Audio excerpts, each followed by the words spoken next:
So there's two really close together here.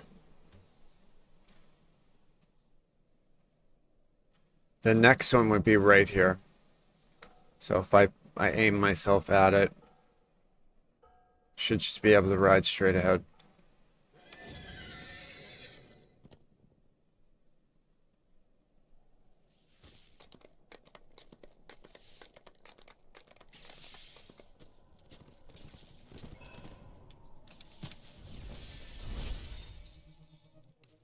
Okay, I see a chest. This one should be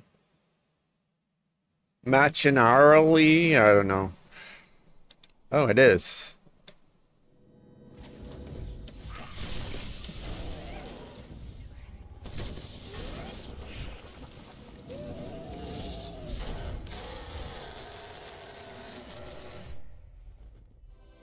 Okay, got another ring.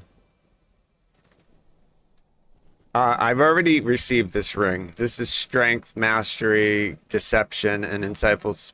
I don't know. What do you guys think? Like, is this a hot take? Like, let's take a look at them, because maybe... Okay, Strength, Melee, Insightful Combat, Melee, Quality Deception, Melee, Insightful Spell Focus, Caster. There's a green and a colorless slot. There is no new slot, like the new moon or the sun slot, on this item.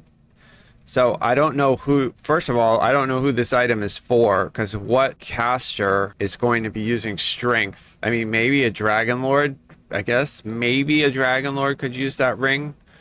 But the DC of the roar on a Dragon Lord is a tactics DC, which would be Insightful Combat, not a spell focus mastery. I could use it on my charisma based Dragon Lord because I also color spray, but I'm not a strength based. For me to use a ring like that, it would be quality charisma, insightful combat mastery. The deception I don't give a shit about at all. That's for a rogue. So I mean, even a rogue wouldn't be strength based, although I guess you could maybe.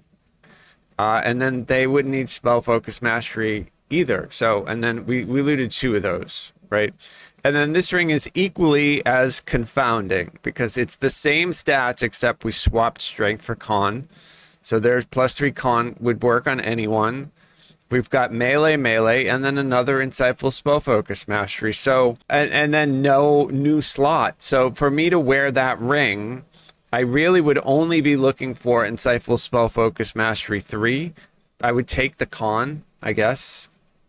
Maybe if I were on my Dragon Lord, that would work because I could do the con, the insightful combat mastery, and the spell focus because I'm a charisma based caster. But wouldn't I want an item that had one of those new sun or moon slots? Like, I just don't get. I don't understand. So I'll say what I said when I saw the first one. I think whoever's made these doesn't or has never played this game, and they just are adding bonuses to items because it looks cool, but they don't actually understand what the items bonuses do.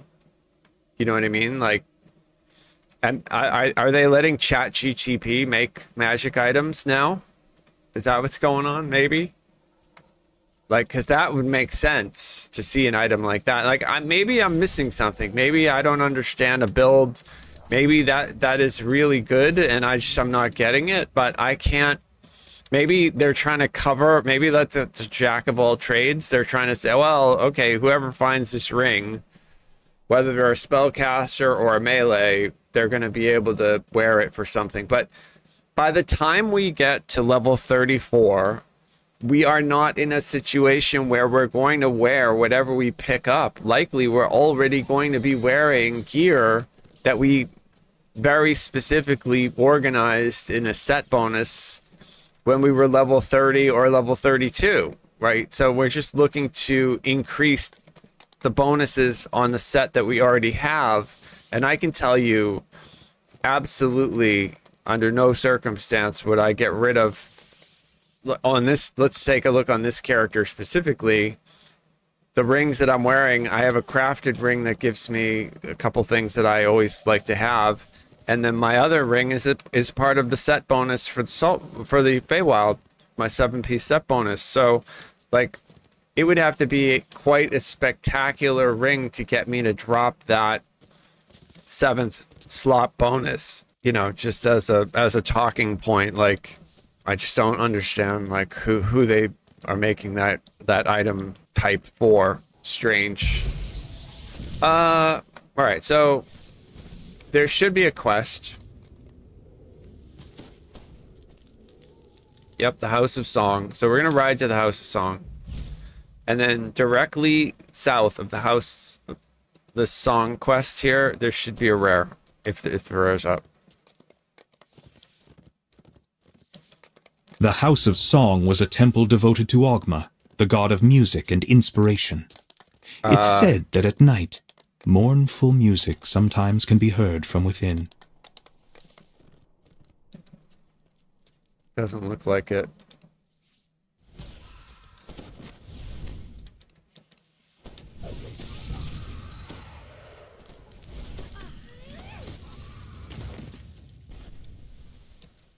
All right, so directly south from here.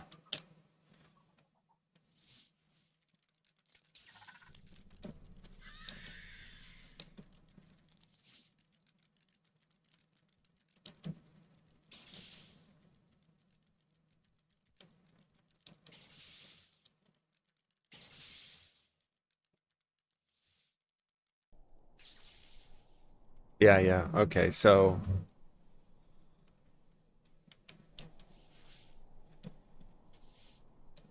in this area there can be, all right, there's a quest. There could be a rare here supposedly.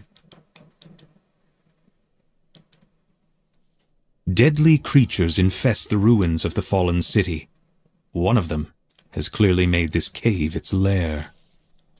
I don't see, yeah, there's no rare here.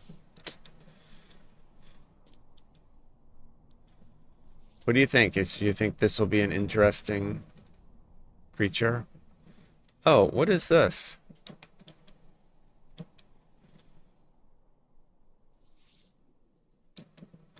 This is not a quest. This is just basically a massive purple worm. Bro, this is a CR70.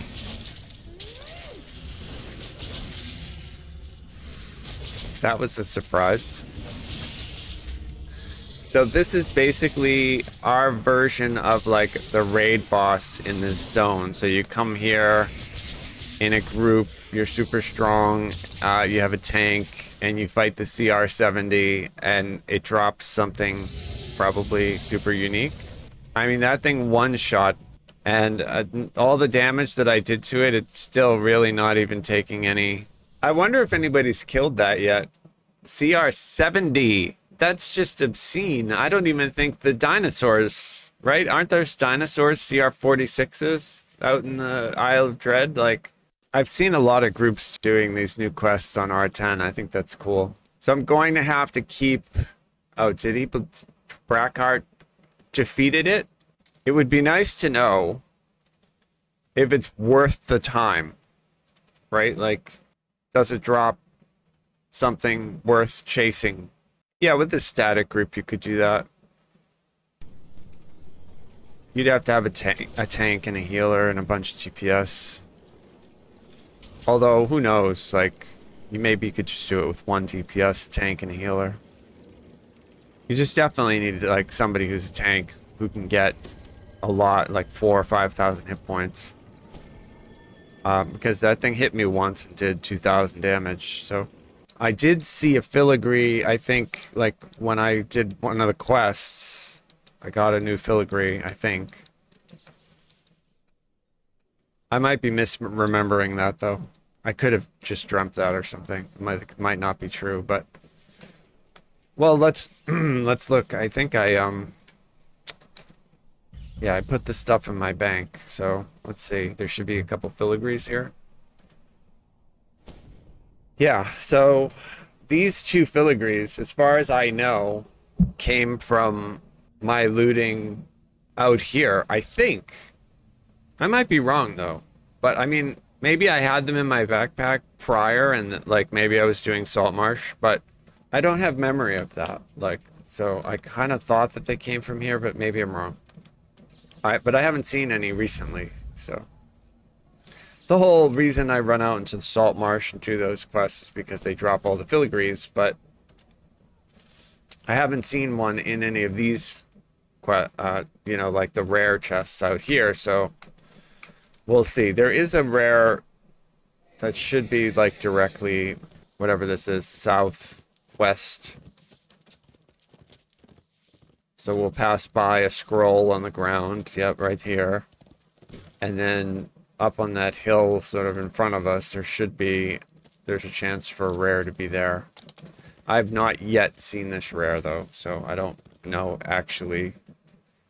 It's called Broadbeak, so it would be probably what, like a hippogriff or something.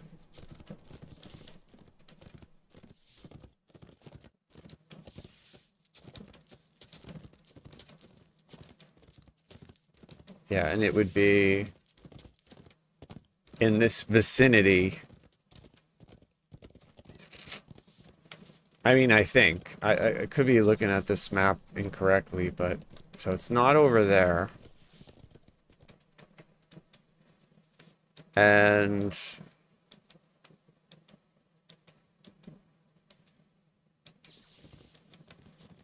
yeah, we have just not seen Broadbeak yet. Nowhere to be found. Yeah, well, okay, so let me make sure that I'm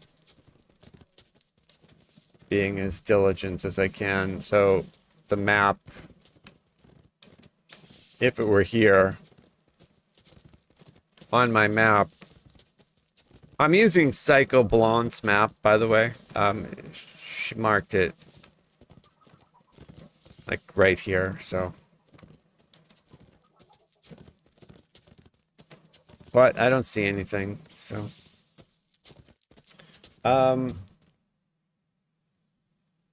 So the next quest...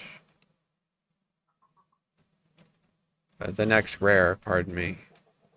We have to go that way for it. Alright, so let's go that way.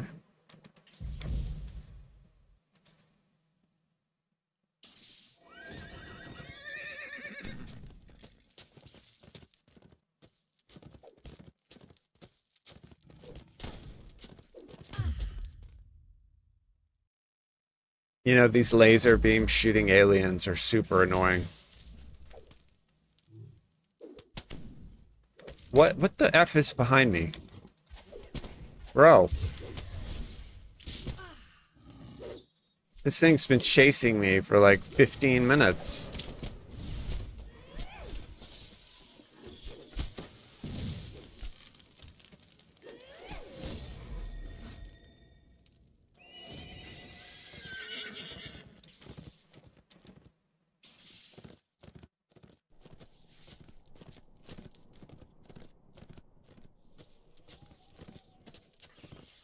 Alright, so we ride to that quest in front of me, and then there should be a shrine behind it. There is, and then right sort of north... The smoke billowing from a gigantic tree nearby caught your eye. As you approach, something else captures your attention.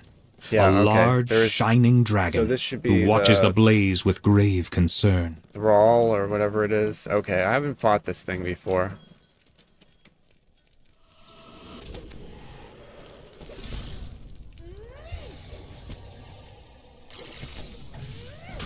Salamander. Give me something. Yeah, see, no filigrees. Man, where are my filigrees? Damn it. See if the potted plant is there. Potted plant is definitely a cool idea. The wizard transfigured himself into a potted plant.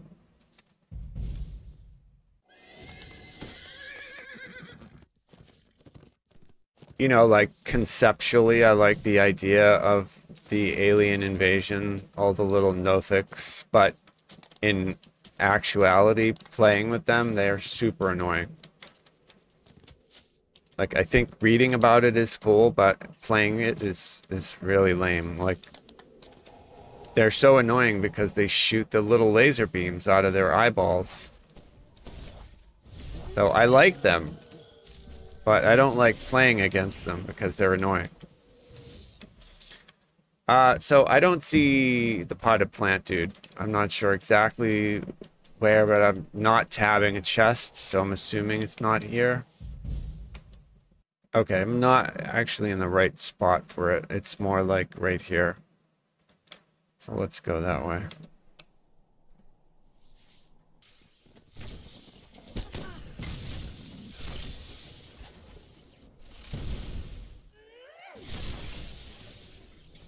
Yeah, I don't see anything.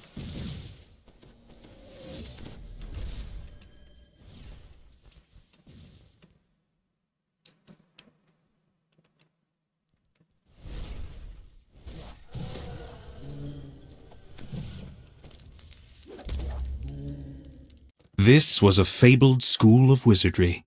Apprentices flocked here to learn the arcane arts, back when the Okay, yeah, Empire I was at think its this is height. the... And here those apprentices died, during the titanic battle in which Myth Drannor fell. There's a chance for one to be behind this, right? Oh, he's finally here. Alright, so it's a named red wizard.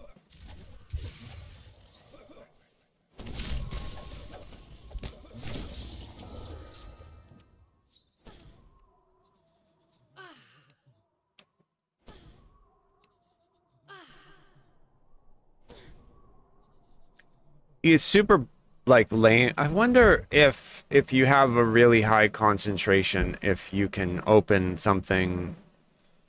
My concentration is 41, and I couldn't open a chest with a dot on me. Like, this seems like that should not be the case. Yeah, nothing named. That's too bad. So, kind of directly east, there's a giant crater, and then there could be a monster in, like, on the edge of the crater. So it's directly east.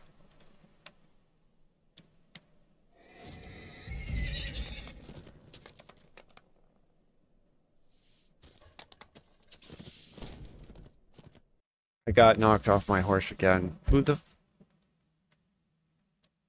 oh, the Nagas, I see. Yeah. Uh, it's possible that I'm too far north. So what is that? Okay. No, I'm not. Yeah, it's still straight ahead.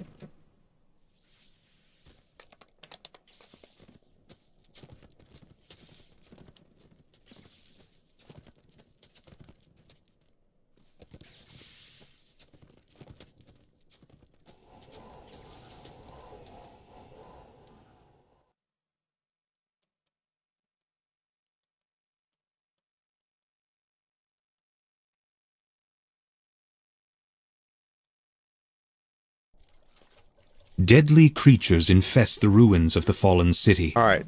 One This of is them the one that has killed clearly us. made this cave its lair. That's the giant purple worm. And then south.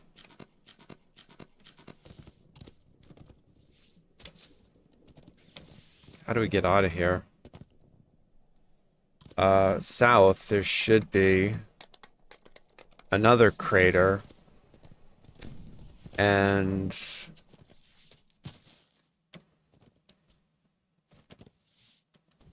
in here, there can be a rare somewhere. The scars of the last battle can be seen throughout the city. Vast craters where entire neighborhoods used to be. Yeah, I mean, I don't see it. It would be Stone Gore is the name of this rare. Stone Gore.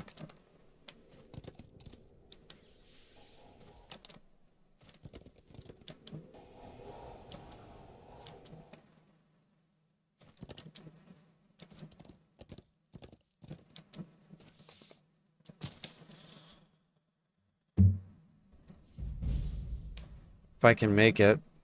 Probably not.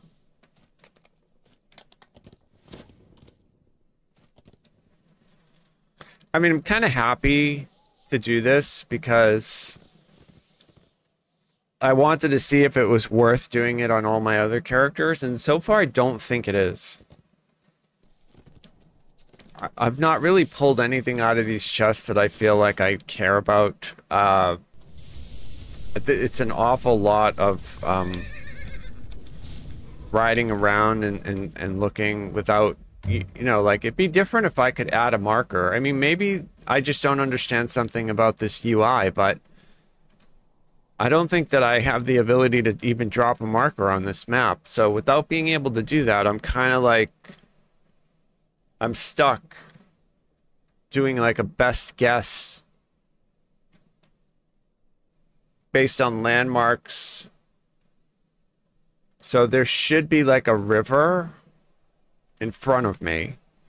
And then on the opposite side of the river, yeah, okay, I can see the river from here. On the opposite side of that mountain, like right there, there should be like woods. And then in the wooded area, there could be a mob called Redmane. Whether that's accurate or not, I don't know, but yeah, I mean, you can do hirelings with, I mean, that's an interesting idea, Trog. You could put a hireling down and use it as a marker, but I mean, you know, the problem with, like, that's clever, and I have a problem with games that are not designed correctly, so players have to come up with like jury-rigged ways to do stuff that should have been in the game in the first place. Like, it's not that crazy to think of having a marker on a map. Like, it's pretty common in video games. I understand that this is an old game, right? But like, they could easily add one. So, the same thing with bank, like the fact that we have no bank space and we have to make alt armies to carry all of our stuff. Like, yeah, all right, we as players figured out ways to adapt to bad design. Like your idea with the hirelings, that's brilliant. Like, yeah, I have 8 different gold seal hires. I could pop them out, and I could pop 5 of them out and use them. But I mean, it's, you know, it'd be a lot better if they added these quality of life things, like the ability for me to just mark a map, which is, you know, like, pick a game. You can do it in just about any other game, any other MMO anyway. I'm not seeing a chest. I'm tabbing around, so, but it's possible that I'm not in the right spot. I think I'm close though. So there's the river. All right, so yeah, I'm not in the right spot. I need to kind of go, I need to go like right here. So slightly, so let me point at it. Okay. So that should be the right, that should be correct.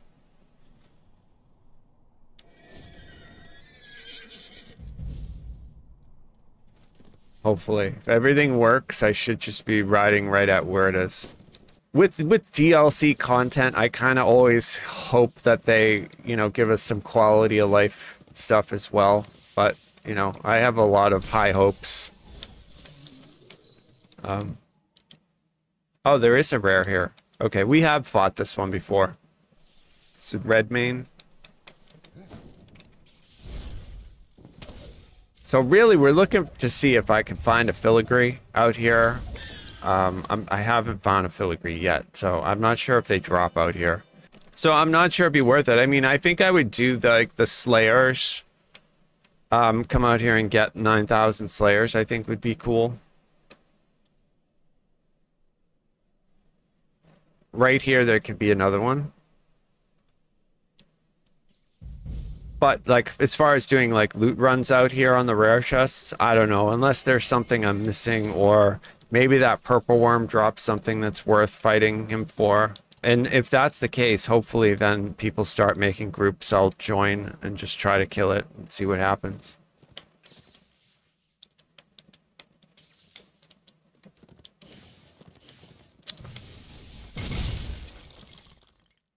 So they gave the carrion crawlers the ability to cast Meteor Swarm. Why not? I think I went too far. So there should be 3 trees. So there. It should be like right here. Right here. So like literally directly south. I don't think it's here because I'm tabbing and I'm not seeing anything.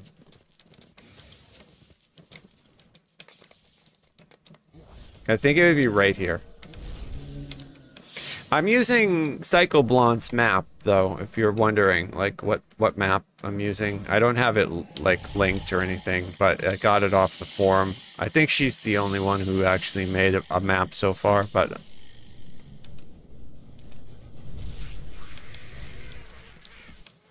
but it's not. Yeah. It would be, the rare would be directly in front of me and it's not here. Like it would literally be right here. And it's not here. Okay, that's fine.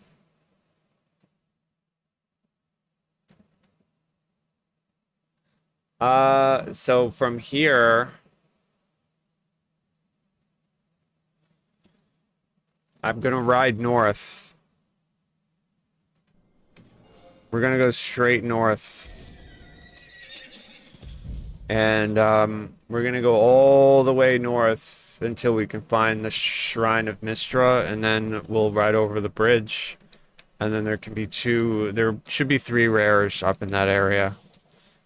See if we can find the Lover Glade as well. We missed that the last time. Probably not though, because for some reason it's the map where I think it is. It's not there, but this is a this is a far ride too. So it's not like this is like right around the corner. This is quite a ride.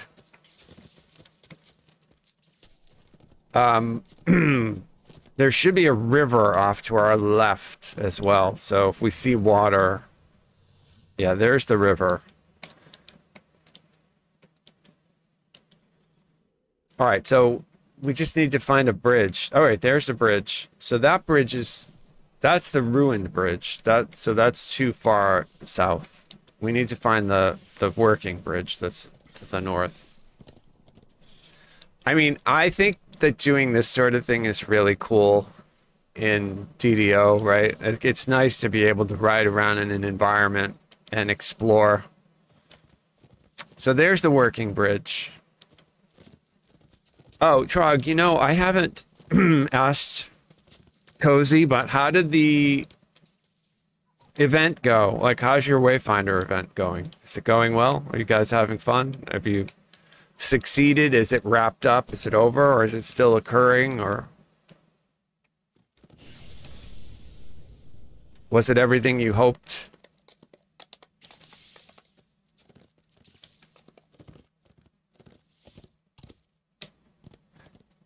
Yeah, you're talking about the new Aliens movie. I have heard really good things about it.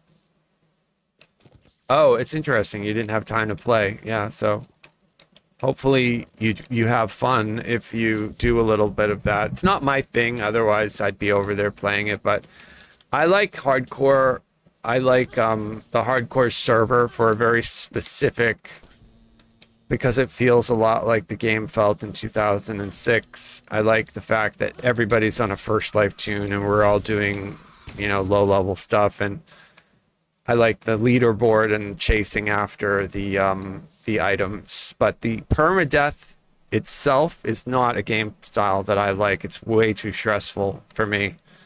And I'm a guy who runs, like, I have a lot of stress and anxiety anyway, so I don't need more.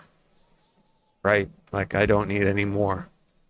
We need less anxiety and stress. So that's why something like that wouldn't, beyond the social aspect of just hanging out with people that I like, you know, I don't think I'd do that. So it's the thing about, like, the hardcore idea of the permadeath. I really liked season 3 where they gave us extra lives just because GDO has a lot of lag. And I thought that it was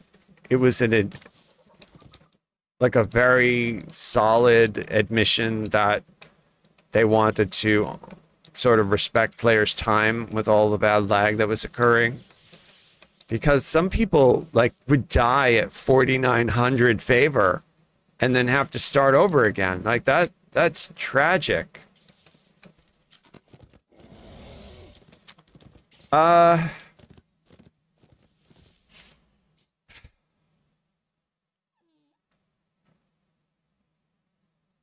Okay. So that shrine directly south can have a rare at it.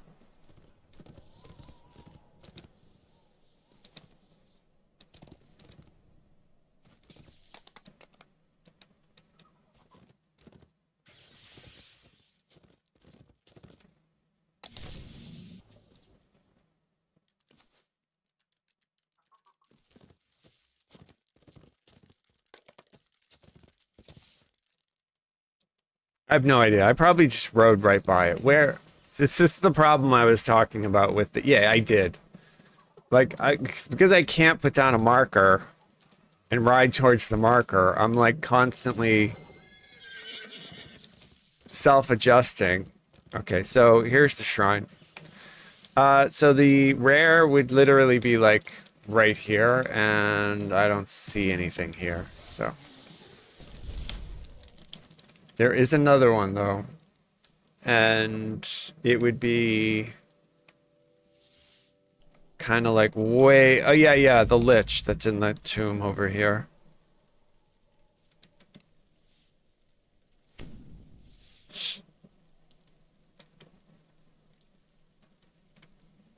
Not here. It's usually right here. And then we've got another bridge... You have another river, another bridge, and then over that there's like another rare. So we'll see.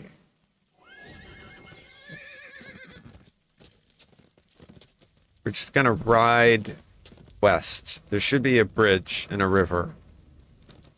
Alright, there's the river. There's the bridge.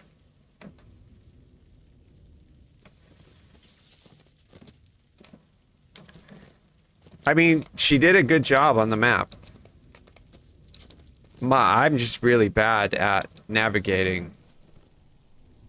Alright, and this massive mountain in front of me, I have to go around it. I'll go to the north. We really need the fly spell. Like, we've arrived at the time in DDO where fly actually would make sense. It's one of the coolest things about Baldur's Gate 3 is that you could take the fly spell and just fly around. Like, it's so cool.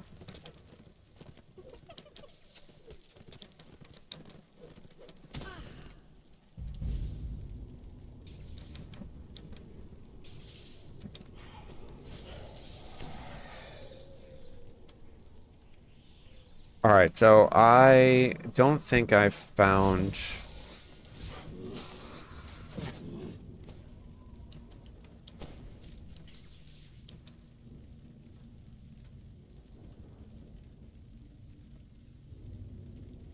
Okay, so that's that. There's a tree. All right, so the rare would be right here, so I have to go that way.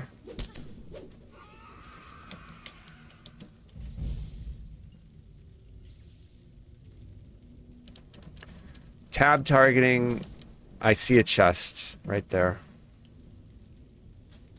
We haven't fought this one yet, whatever it is. Oh, it's an earth elemental.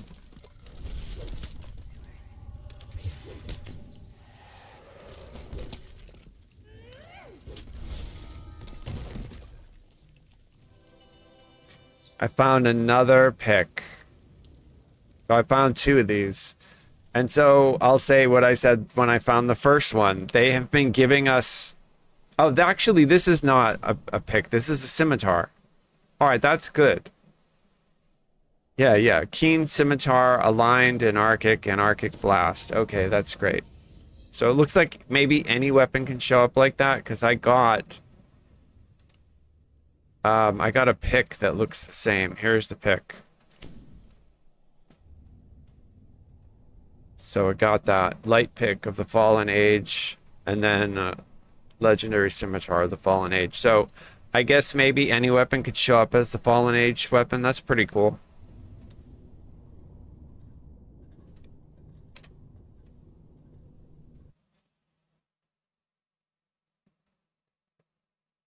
All right, so I need to highlight a quest that's really far away. Right there. And then what we're going to do is look, there could be a rare here at this tree, and then there can be another rare right here. So we're going to ride to that building and then look.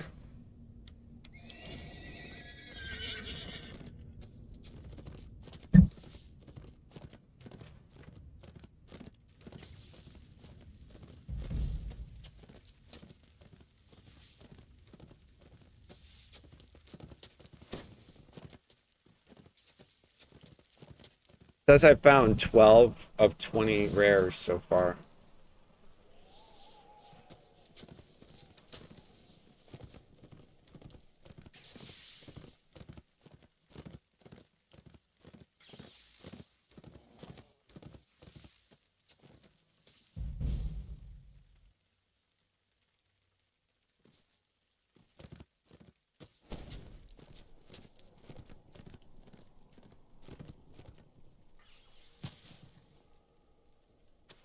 You saw, oh, so you saw the new Alien movie. People are saying it's great, which is really cool to hear because as a franchise, I really like that. I love the first one. I love the second one. I thought that it fell off with the third one and all the other bullshit in between. Like, I wasn't a huge fan. I didn't mind Prometheus. You know, I mean, they were all right, but it's just a lot of the story elements that were cool they dropped, and they just did a lot of stuff that didn't really make any sense to me. So it's good to hear that that movie is good. That's exciting. People are saying it's very good. It's the best one since the second one. So that's good to know.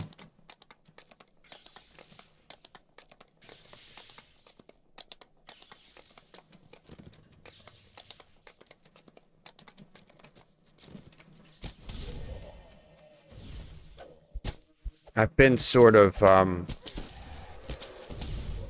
a cinephile, right? So like I love movies and like to watch them. It's sort of been very underwhelming the last decade of movies. There's been some good ones, but in the realm of sci-fi fantasy, it's been like a massive letdown. Like probably the biggest letdown I think was the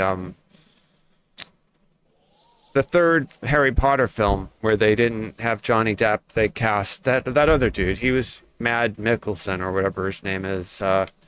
He's a good actor, but he's not. It's like trying to have somebody else play Han Solo. It just doesn't work. You know, somebody else playing Indiana Jones. Like, it doesn't work. You know, all right, so they can do it with James Bond, right? Was Roger Moore better than Sean Connery? Some people think so. I don't think so, but some people do. Some people love Roger Moore better. So, I mean, he's an outlier, though, James Bond. Like, but for, like, Indiana Jones, Grindelwald is... It would be like sticking some other actor in as Jack Sparrow. That's not going to work. Nobody's going to want to see that. That's not... If they actually make a film like that, because they were talking about doing a reboot, I don't think that they understand why those films are so popular. Like, it, you know, he had a lot to do with that. So to drop him from the franchise, I'm hoping Although I don't know if they're actually going to make the next 3 movies in the Harry Potter franchise. I hope that they do, but if they do, they need to get him back. Like, that needs to be priority number 1. All right, so there would be a rare here, and then there would be another one directly in front of me, kind of right here. And I don't know if it's here or not. I think it would be up there where those Nagas are.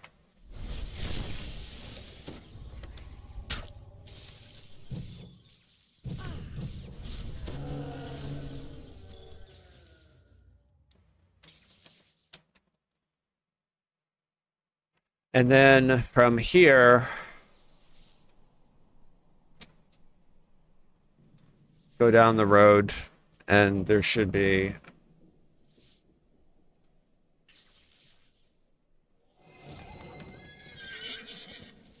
Yeah, it's interesting.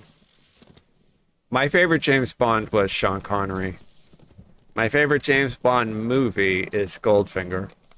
Followed up really, really close by Thunderball. I think it's neck and neck. Those 2 movies are just awesome. Really, really good. Maybe Thunderball actually might be my favorite, but the problem is that Goldfinger is so good. It's such a great, like, it's such a great story, such a great script. It's done really, really well. The song is really good. Just the way that they filmed it, it's hard to beat that. Like, it's really hard to beat that. But I think Thunderball is, like, you know, was my favorite when I was younger.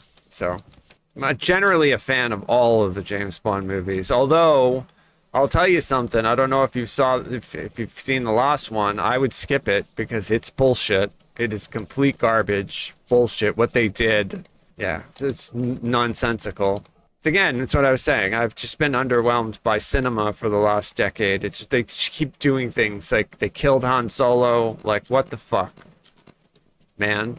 They diverged Star Trek into some alternate reality. What the fuck? Like, it's nothing sacred. They just keep fucking with stuff.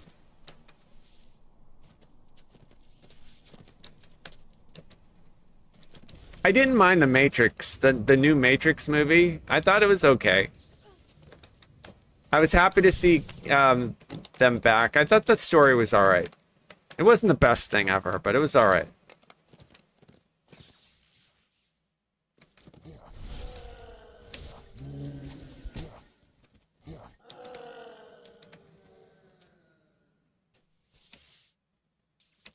GoldenEye. Yeah, a lot of people like GoldenEye.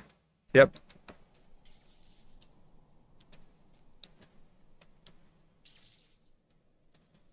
Yeah, some of the Roger Moore ones were really good too. Right? View to a Kill. I mean, it's awesome. Really, really good. For Your Eyes Only. Moonraker was completely freak. Like, it was good. All those movies are really, really good.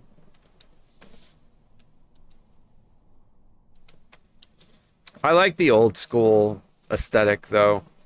I like the 1960s aesthetic. I really liked the show Mad Men. I didn't really think that the narrative of Mad Men was all that great, although I did like the character of Don Draper. But I thought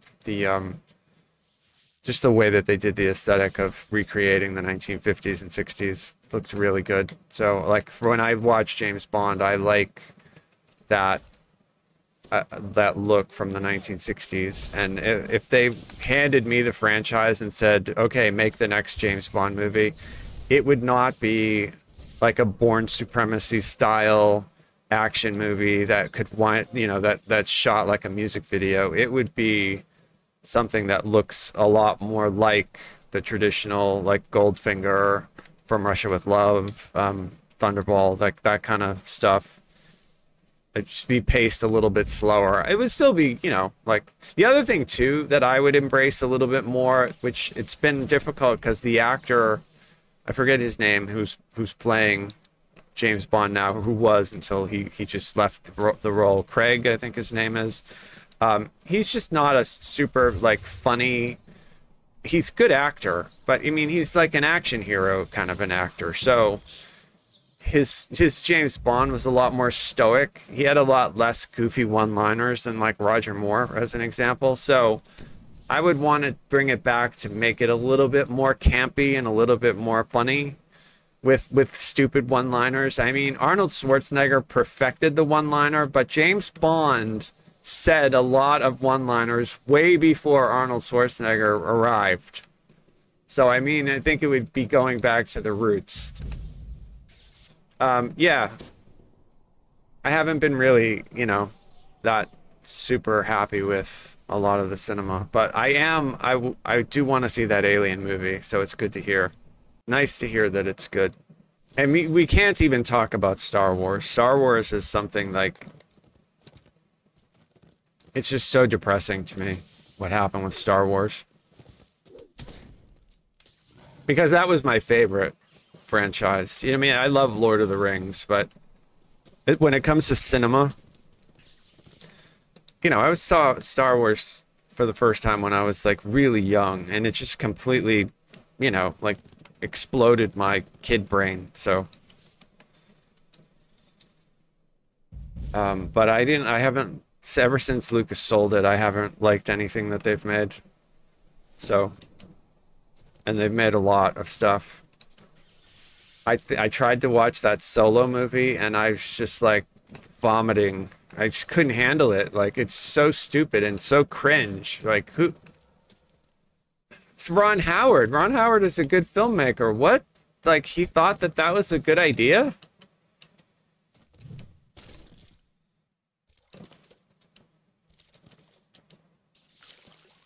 The actor they got to play Han Solo, he's a good actor. It's just I don't think anybody can play Han Solo except for Harrison Ford. You know, I mean, you could make him Han Solo's brother, whatever, I don't know, but not Han Solo. So I mean, it's just unfortunate. Harrison Ford is like a one of a kind. He's like a Johnny Depp. It's one of a kind. Like what can you do? You can't easily replace that. It's kind of like Chevy Chase too. Chevy Chase is always Chevy Chase. You might not like Chevy Chase movies. Same thing with kind of like Will Ferrell. You know, he's always who he is, so it's hard to replace him. A lot of movies are a lot funnier, like Will Ferrell was in, because he's in them.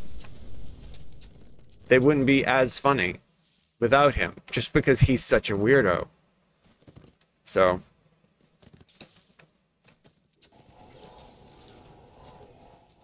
Star Wars movies. Yeah, the music is awesome. From all of them. Yeah, I mean, John Williams did such a great job with the music. I like the prequels, and you know what? I made a joke. I think I put it on Twitter that Lucas, after he sold the company, before he sold the company, he's like, everyone hates my prequels. And then he sold the company, and now he's like, you guys miss me, don't you? Now that you're seeing what other people are doing. I bet the prequels are good now. He's probably joking about that because honestly, like some of the stuff that I've seen that Disney has made makes those prequels look like the best films ever made. I always liked them. I just didn't think so. I thought episode 1, I liked it, but I thought it was a little bit slow just because it was like he tried to mix a couple of different ideas together and it just came off a little bit slower than I think he probably had hoped. The second one was slow up until the point where they get captured and they're brought into the arena, and then it all of a sudden turned into a normal Star Wars movie. And then episode 3 was really good. Like, it's probably my favorite of those, and I think it's really well done. Not everything is perfect. Like, I get a little weirded out when I see like the high ground scene because I still think that's fucking stupid, but I understand. I've listened to Lucas talk about why he did that, and I understand it and stuff. I just think he could have done it a little bit differently, you know. But it's no use talking about that because nothing's gonna change. But compared that, like when I compare even the worst parts of episode 1 to like the remake I forget what that was called, The Force Awakens. That was just absolute garbage. And so, you know, I mean, I would watch episode 1 all day, every day, rather than watch like anything that Disney is making. And there's a really specific reason for that. Like, it's because Lucas is showing us things that we've never seen before, and Disney is just making fan films, movies that they are trying to check off boxes of, okay, we have lightsabers, we have spaceships, we have people making stupid jokes. Like, they're not writing it from a perspective of Lucas where he's like, oh my God, last night I had a dream about these things called midichlorians, and they live inside us and they tell us what to do. And you know, and then he's writing this stuff down, trying to make it into a movie, and people are looking at him like, what, dude, what are you eating? You know, are you stoned or something? Like, how do you come up with this stuff? But that's the point. Like, he was seeing all of these things that we've never seen before. Like, when he talked about his ideas for episode 7, 8, and 9, where he wanted to go into the world of the midichlorians and actually meet them and follow them through the drama of what it is that they do. I was like fascinated. I'm like, that to me is why Star Wars originally was great, because that's how I felt as a kid when I watched it. I was like, what is this? What's going on here? Why? I can't even imagine this stuff. So it was something that now, when Disney comes out with new projects, I just lament, like, and I have tried to watch some of their stuff. It's just, I don't end up liking it. A lot of that has to do with modern writing, though. I just don't think people are studying correctly how to write by reading. I think we've got a lot of people who are writing because they think writing is going to be a cool career, but they don't actually like reading, so they don't know a lot about like proper construction of character or development or arcs or plot points or anything. They just throw a whole bunch of shit together. A great example of what I'm talking about is, if you've read any Tolkien and you like The Hobbit and The Lord of the Rings, and then you watch Amazon's Rings of Power show, it's a complete disaster. They retconned all the best stuff out. They wrote in all this ridiculous nonsense that has nothing to do with why the universe of Middle-earth is compelling. The built-in morality system, the ideas that Gandalf and Sauron elicit, you know, and how all that drama plays out. The story arcs of like Sam and Frodo and all that stuff, that Rings of Power had none of that. They took Galadriel, who is a one-dimensional character that Tolkien wrote as a plot point to convey an idea, and they tried to make her into like an angry high school girl. Which is fine if it had something to do with the story, but we don't see her in high school. We don't know why she's angry. We just learn that she's been hunting Sauron for the last however many years because he killed her brother or something, which we don't even see that. We just hear about it. It's just dumb. She's supposed to be best friends with Elrond because they were kids together. We don't get to see any of that. That would have been a great way to start the series off, with a kid Elrond and a kid Galadriel, and then they have to go through something together. And so then later on, when they have this bond, we understand it because they were kids together. Like, but they didn't flesh out any of that. They just do like a couple of flashbacks. I am excited because the new trailer for the season 2 of Rings of Power looks really good, but I thought the trailer for season 1 looked really good, so I'm kind of really hesitant to get excited about it now. I'm going to watch it, obviously. I will watch it just because I'm a fan of Tolkien, but hopefully I'm not like... At the review I wrote for the Rings of Power season 1 was so scathing, Amazon wouldn't even let me post it. Every time I went to post that review, I got like, it got flagged and then rejected. So don't know my way around here enough. I'm looking for a vendor. A great example too of like how cinema has sucked lately is the Dungeons and Dragons movie. I don't know if you guys saw it. There were aspects of that film that were clever and cute, and I liked it. Like, I overall liked it, right? I overall enjoyed it. But there's a fundamental issue with the narrative, and I don't know if you guys, like, gave a shit about it, but it immediately made me feel like whoever wrote the story had never played Dungeons and Dragons a day in their life. And it was the fact that the main character is a single dad who's raising a child because his wife was killed. But we're in Dungeons and Dragons. You can resurrect anybody. There is no permanent death. You can just res somebody. You go to a local cleric and they'll resurrect you. That's anybody who plays Dungeons and Dragons is going to know that. So apparently at some point the writers were like told that, and they're like, oh right, we can't do that. So they came up with this poison from the Red Wizards, like this unique poison that sort of like death-locked you if you were hit by it, right? You're hit by this Red Wizard poison and you cannot be resurrected. It does some sort of like death, like a necro curse on you or something. But then anybody who's played Dungeons and Dragons would know, well, okay, so if a raised dead won't work, if it's a curse, then just go and find a cleric that can do like a full, like a true resurrection. Like, I don't understand. What are we talking about? Like, why is this even a plot point? That's bad writing. In other words, you don't have a single dad whose wife was killed and couldn't be resurrected. It's way too much bullshit for anybody who's played the game. Just come up with a better idea. Just come up with like he's a single dad because he was with a woman who left and she ran off with another bard or something. You know, there it is. And that's it. That solves all of it. And then you don't have to do the bullshit jumping through hoops with the special poison, because while in Dungeons and Dragons, sure, there certainly can be cursed special poisons or artifacts or weird things that, you know, it's just such a reach for like a movie where they're trying to establish trust between the viewers.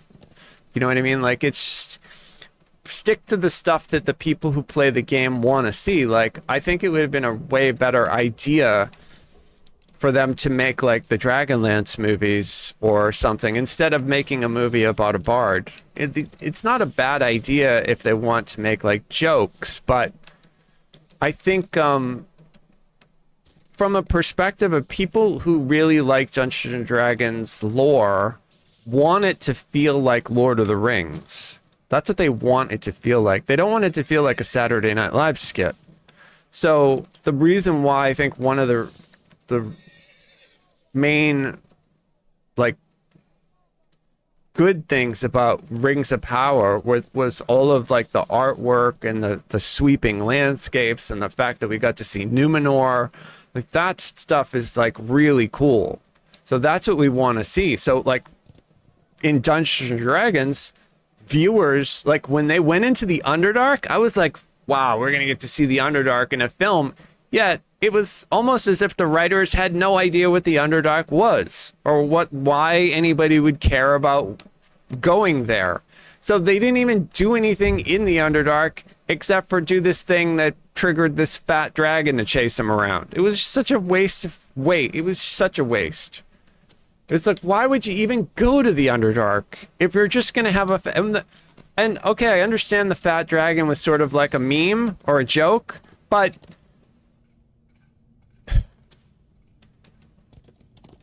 it would be like doing that to Smaug. You know, like making Smaug a fat dragon because he hasn't done anything but sit on a pile of gold for the last 100 years. Like, you know, I mean, yeah, I know, it's unfortunate. Yeah, our mount, it's our mount. It's a mix between like that dragon, that fat dragon there, and then like the crocodile from Peter Pan. It looks like, it reminds me of that. Yeah, I mean, it wasn't a bad, like, it's not a bad scene in a, so that sort of a thing in a movie that's good would be okay, but that movie was strung together. Another example of what I'm talking about with a Dungeons and Dragons movie, and I said this before, is that I think people who play Dungeons and Dragons are going to want to identify very directly with what the characters are. So I understood that there was a wild casting sorcerer. I understood that that was a tiefling druid. I understood that was a human bard. But I cannot tell you for the life of me what that woman was, who that bard was in jail with. Was she a barbarian? Was she a fighter? I don't know. They never really say. She never raged, so I don't think she was a barbarian, but then she comes from like a tribe. So if she's a fighter, well, she kind of looked like a barbarian. So, but they don't specify enough. And anybody who plays D&D, it's that, I mean, at least this is what I think, that would be important to them, because as a player, you're constantly thinking about that kind of stuff. It's what you do when you make a party. It's like, who are you? What are you? You know, if somebody says, hey, I want to play D&D with you, that's one of the first things you're going to ask them. What kind of character are you going to make? You know, what do you want to do? I want to play an elf ranger. I want to play a human fighter, like that kind of thing. So for me to see a woman who is clearly some sort of a melee fighter, but to not have an indicator that she's a barbarian, because she never actually went into a rage. She didn't ever dress like a fighter, like she never wore any armor, so I don't know if she was actually even a real fighter. Maybe she was a ranger? I don't know. I don't know. It was too confusing. So maybe that's just me being an idiot, but I just felt like they could have done a little bit better at making it clear. So I actually thought like it would be good when they were doing the opening credits to kind of show us their character sheets. You know, like that's what I would have done. If they said, hey, you're going to make this movie for us, I would have said, all right, there you go. So you would have been able to, when the movie was starting, like the rolling credits, you would have saw Chris Pine's character sheet. You would have saw the Tiefling Druid's character sheet, like just so you could see. They're not going to keep them on screen for a long time, but it would be something that you could say, oh, okay, we've got a druid, we've got a rogue, we've got a bard, we've got a cleric, whatever, and they're going on an adventure. The other thing too, I like the I kind of like the end, but I thought it got a little bit again convoluted with how they were doing things in Dungeons and Dragons. They were kind of like bypassing some of the reality that anybody who plays the game would know. So, I don't know. I mean, I was going to actually like write up a review for that, but I decided I didn't want to waste my time. Like, so our exploring the ruins and looting some of those chests has been somewhat productive. Not exactly what I was hoping for. I was hoping for filigrees and stuff, but I didn't find any. I did find a couple of pieces of gear. Very confusing, though, like these mystic rings. So maybe from what I'm seeing, there is a charisma one out there.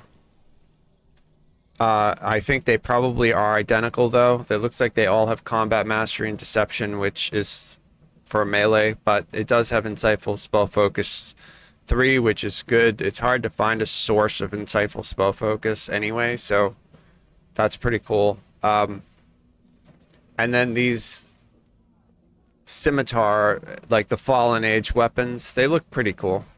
But all in all, not like what I was hoping. I was hoping for like Feywild style stuff. Yeah, I can't believe that I streamed for an hour and a half with my gameplay off. That's just so lame. Wow, I wonder why that is. Why are people showing up looking like that? It looks like one of the races isn't displaying correctly. You know, not a lot of people are doing these quests, although somebody is doing one quest out there. That's pretty cool. A lot of new players. A lot of people doing lobby stuff. That's pretty good. Hand like feet, how you doing? Yeah, it's been a shitty week too for me. I mean, it could be a lot worse, so I have to be thankful. I try to be thankful, even if it is shit. Because it could be a lot worse. So, not really sure that I want to go back out there and look through those chests for more of this garbage. I had an elixir of discovery on too, and cannot report back that it was worth the time you know, couple hours for these 5 items.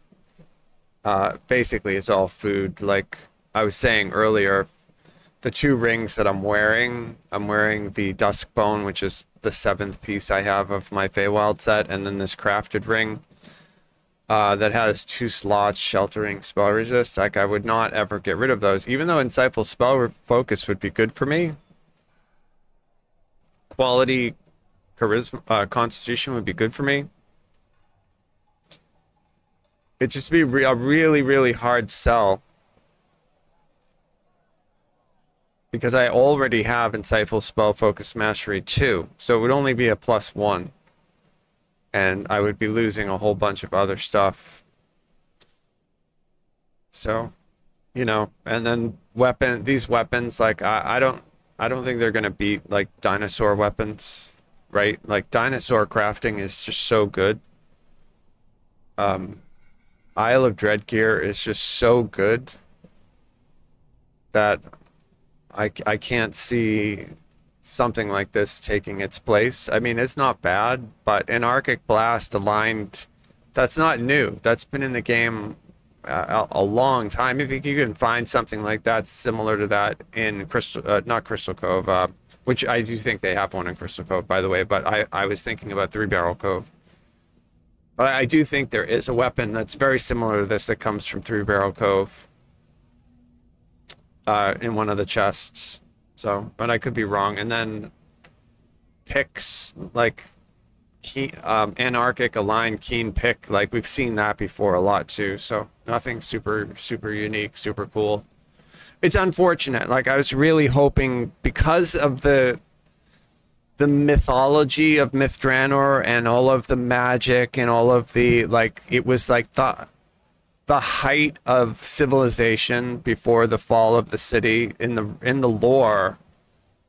The city of Myth Drannor was like the apex of like all the different races coming together.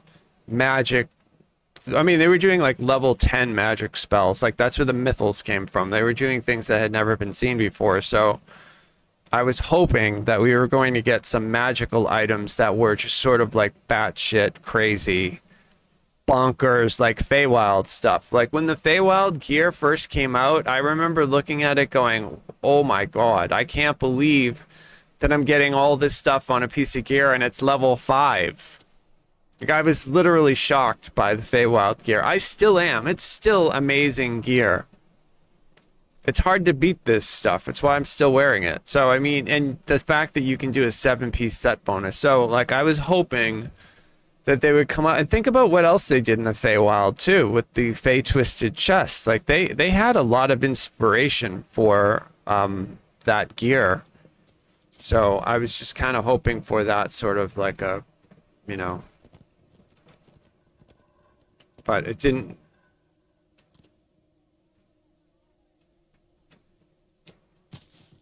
Not that I've seen a lot of this new stuff. I've only seen these pieces. I do like the idea for the sun and the moon gems. I think that's great, but these items do not have those new sockets, which is another confusing thing. Like, why not? Why? This is a piece of new gear that I got in a quest.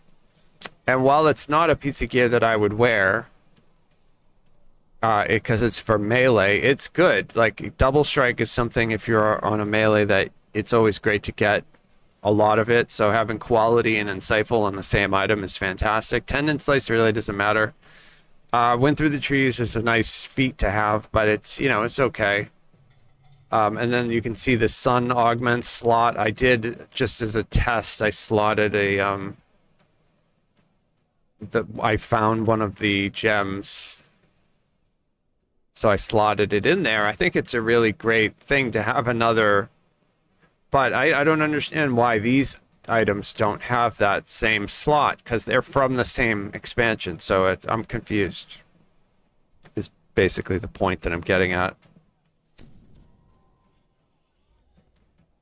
And I have a couple of filigrees. I'm not sure if I found these filigrees in the Salt Marsh, or if I found them doing quests here in Myth Drannor. I guess we'll see. It's possible that I had them in my bag and just didn't know from like running around in another area, but it also is also possible that I found them. I do remember reading something about their dropping filigrees, so.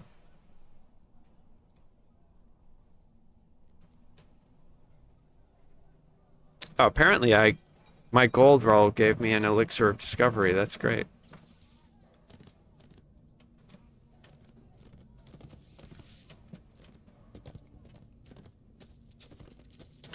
Yeah. What do you think? We should do the dragon quest again? I do like this quest. Where is it, though?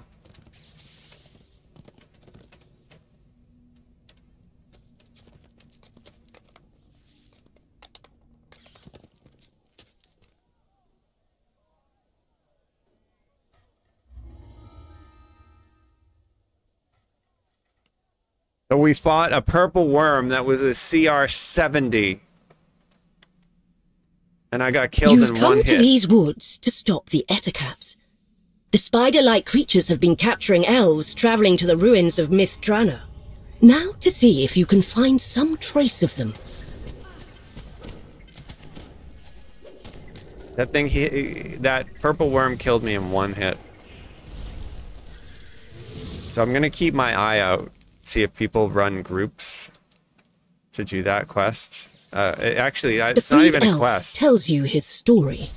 It seems that the Ettercaps take their captives to a great cave, somewhere deeper in the forest.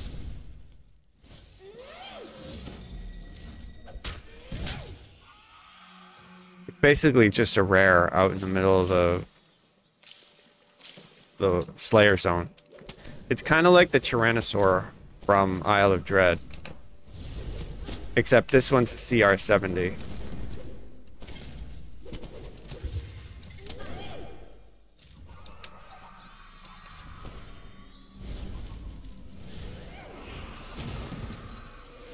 These are orcs, and they don't seem happy just because you saved them. The elves you're looking for must be elsewhere.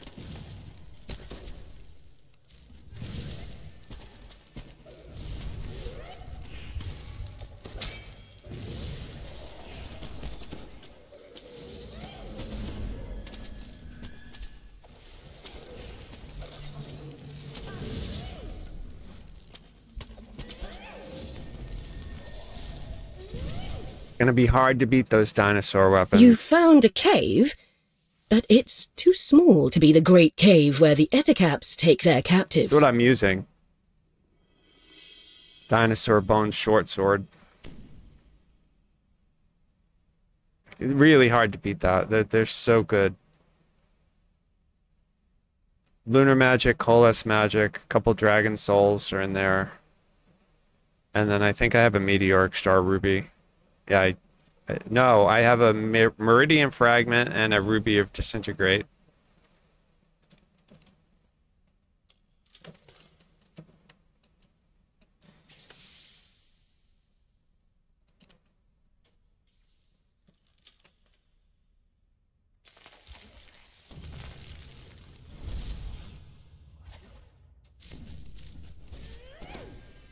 Can I hold them? Yes.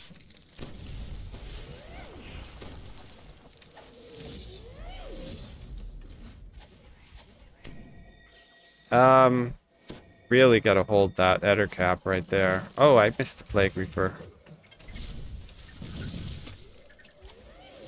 Get my minion down.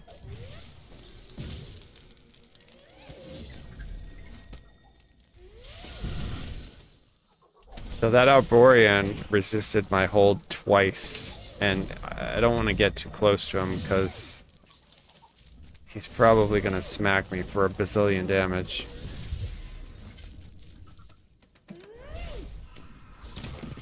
There we go.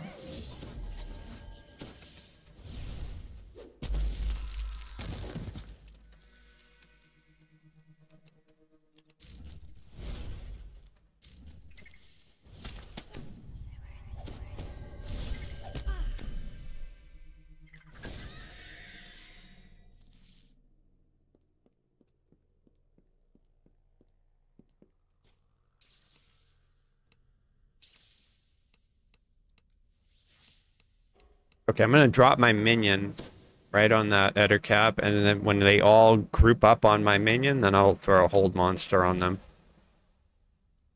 So there, she's got them all, and then there we go. So even though I can't have like an army of minions, using the one minion is actually really helpful. And I saw that they have a couple of feats now, I think, that buff your minions and will like auto-res them. I haven't really done that. I need to do that, like, as a stream. I need to go look at the new feats and stuff. Stream content. See if I... Oh, you know what? Fey Touched, I think, they're immune to hold monster. Yeah, enchantment ward. Cannot enchant. I'm gonna let my minion... And so that enchantment ward protects him from Otto's irresistible dance, which, like, shouldn't really be anything that can resist that, but it does.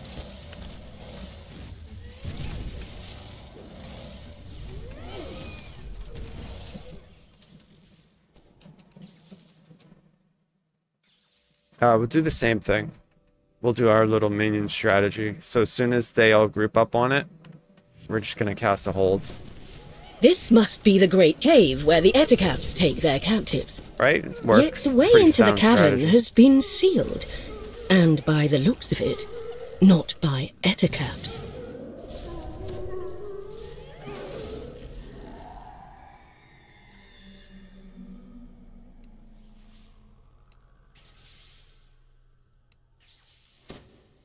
I have one more lever to throw.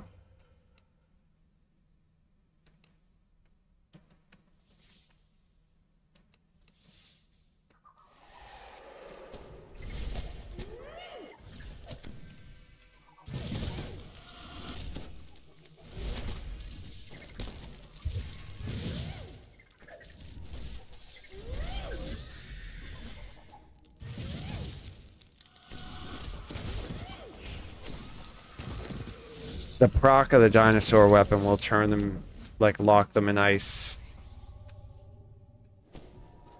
That is the, on there it's called Ice Horn. Really good. Procs all the time, so. Totally worth it. If you haven't built a dinosaur weapon for yourself yet, I recommend that. Ice Horn. Really good. So this thing down here, this hook whore has like 40 million hit points. My build, like, I do decent damage, but it's still kind of low. Warlock damage is just still kind of low, so. Even with my minion. And this thing hits really hard too, by the way. I don't think there's a safe spot that I can go to, is there? Oh, maybe right here. No? No. We'll try. Is this safe? Maybe. No, no, no, no. I can't move. He's got me locked in. I can't move.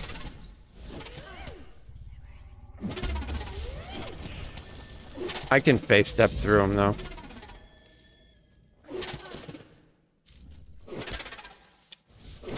Alright, so I cannot get up on that little ledge there.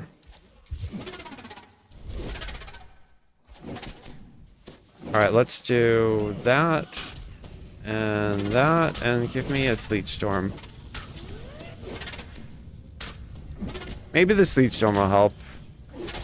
Because I think it blinds them. Even though he's a boss, I don't think bosses are immune from the blind. So, it seems to be helping. I'm getting hit less is the point, right?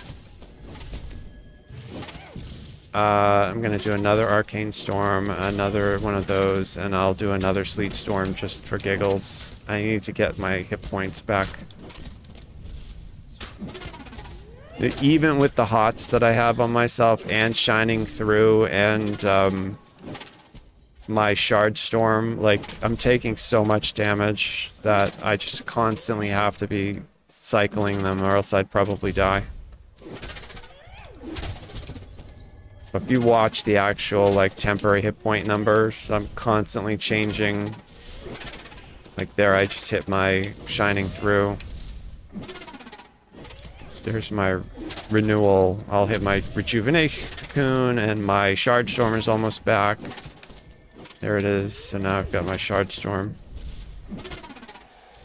And then the little Heart Guardian. The creature falls before your unrelenting fury. The Heart Guardian throws out that regenerate. So I don't think it's worth doing that fight. You know, now that I've done this quest a few times, I've never seen anything named come out of that chest, and it's kind of a, you know, a pain in the ass to do that. At least on me. If I were on my, like, Dragon Lord, maybe I could just pound it and kill it really quick, but on a Warlock, it just takes so long. The dragon fight in here, too, is really slow on a Warlock. And hopefully I don't get murdered by that Thorn Dragon or whatever it is.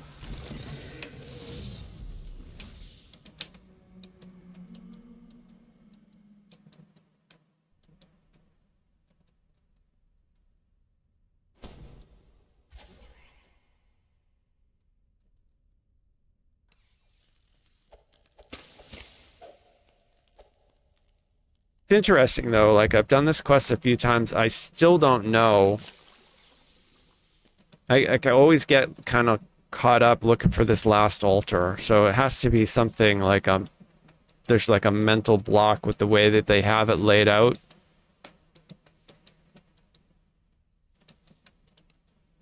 So it's not down there. It's not in there. We can check down here. All right, it is. It's right here.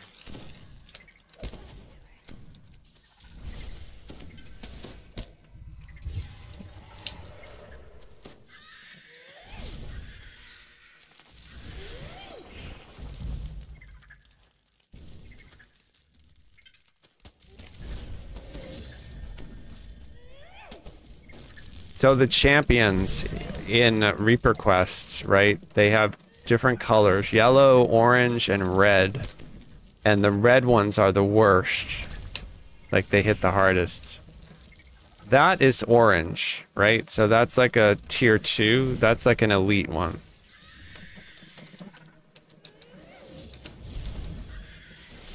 But they're all scary. All you're much more danger up against a champion than you are even up against a Reaper, unless it's like a Fear Reaper and you aren't aware that you're getting dotted or something.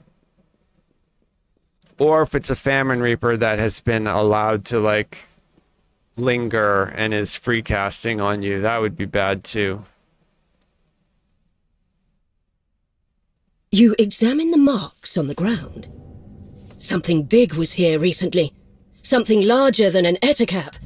Much, much larger. The way into the cave is open.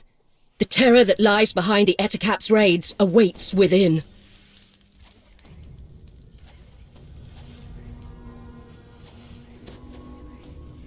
It would seem that the Ettercaps kidnapped the elves to appease something much more powerful.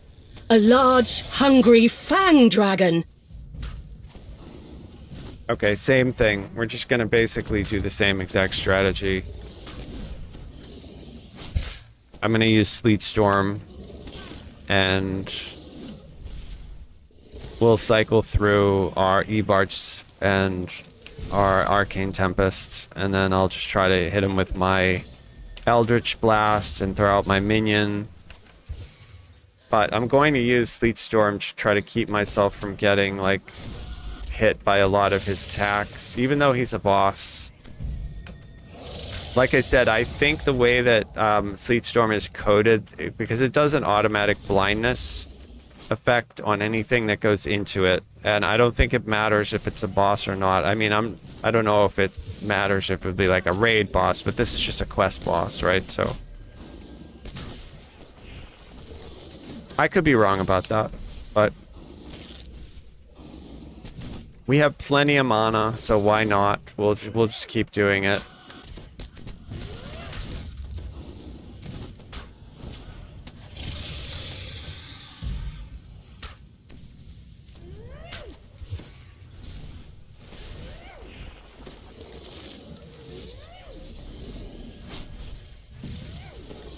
And I'm super squishy.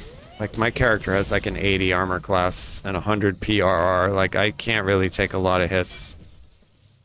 So, I'll take any advantage that I can get.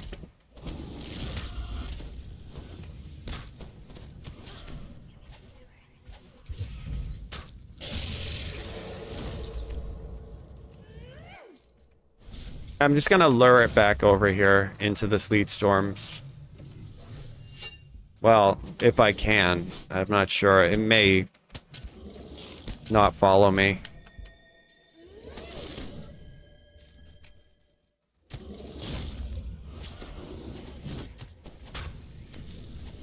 So this thing is a CR48. The purple worm that's out in the Slayer Zone is a CR70. And, yeah, I didn't even have a chance. It like one-shot me. It hit me for like 2,500 points.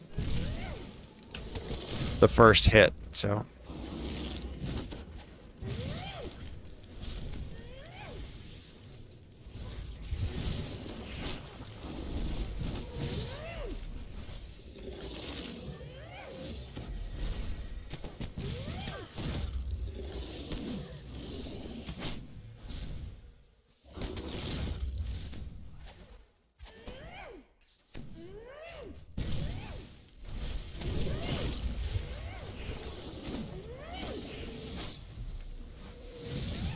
Good thing about the Eldritch Blasting is I don't really have to be facing it. It just has to be close enough to me that I can hit it with a burst. But you can see, even with all of the boosts that they did to Eldritch Knight, I mean, not Eldritch Knight, Warlock damage in general, my damage is still pretty low.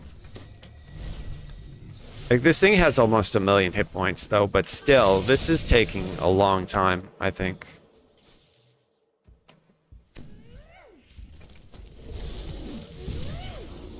If we look at my damage numbers, they're not that impressive.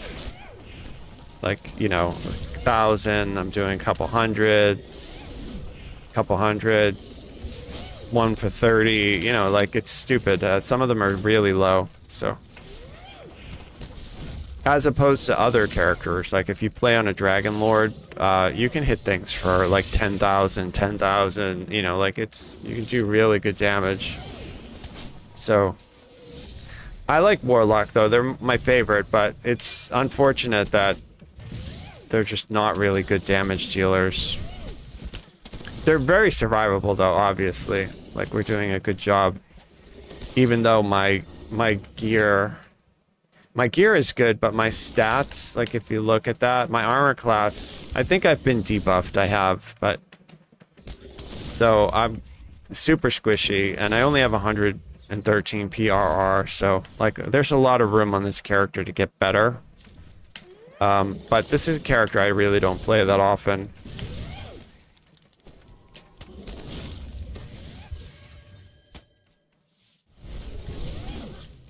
But it's the same build. This is the build that I always do. It's the one that I have posted on the forum. It's my minion enchanter warlock build. It's good. It's definitely fun. Just not super high damage. And we got our sub 100,000 though right now, so pretty good considering it's almost 1,000,000 hit points. Like, we're working on it.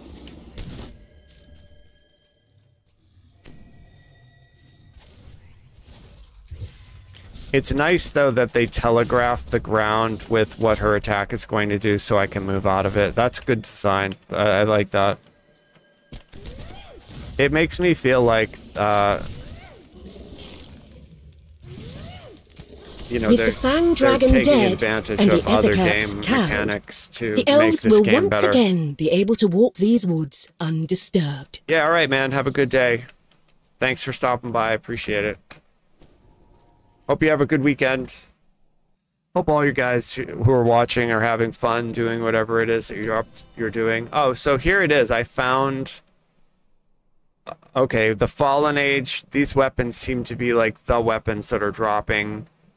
I did find another filigree, and I got a lunar magic filigree, so they are like the same filigrees that are dropping from the salt marsh are dropping here in Myth Drannor. I thought that they were going to be new filigrees, but apparently they're not. They're the same.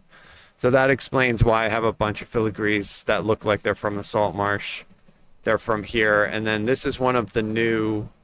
That's really cool. That is a sun gem that is a 15 artifact bonus double strike. That's fantastic. That's really good.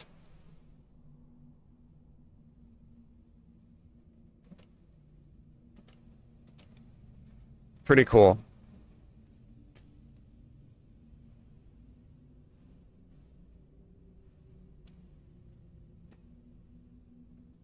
I like this quest. This quest is good. Well, I appreciate you guys hanging out for a little while. I'm probably going to end the stream now. I might stream a little bit more later.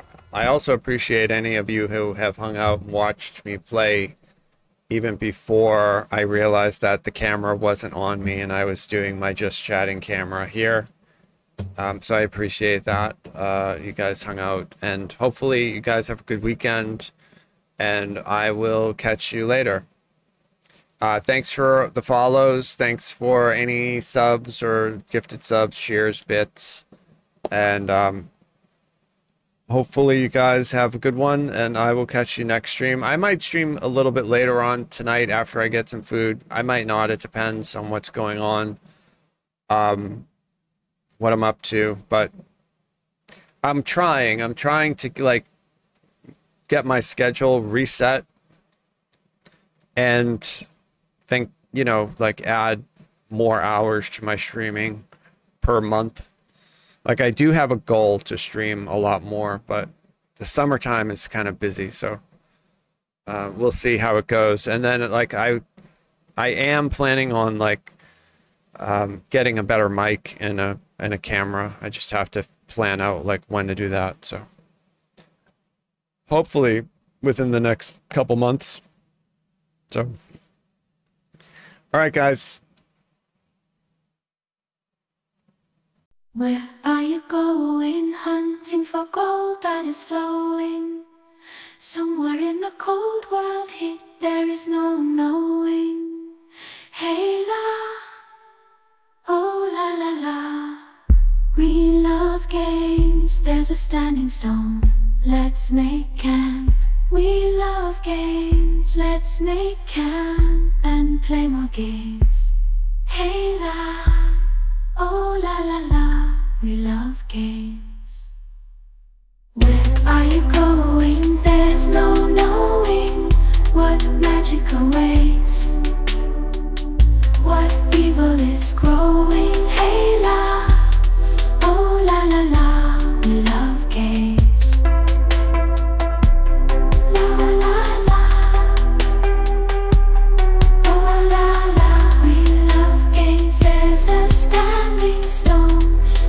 Make camp, we love games. Let's make camp and play more games.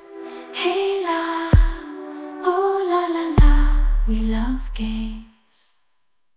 Hunting old crypts is folly. Just play games and be jolly.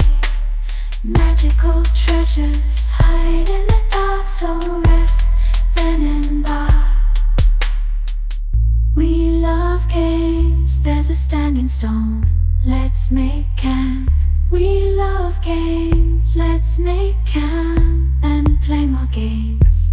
Hey la, oh la la la, we love games. Where are you going? There's no knowing what magic awaits, what evil is growing. Hey la,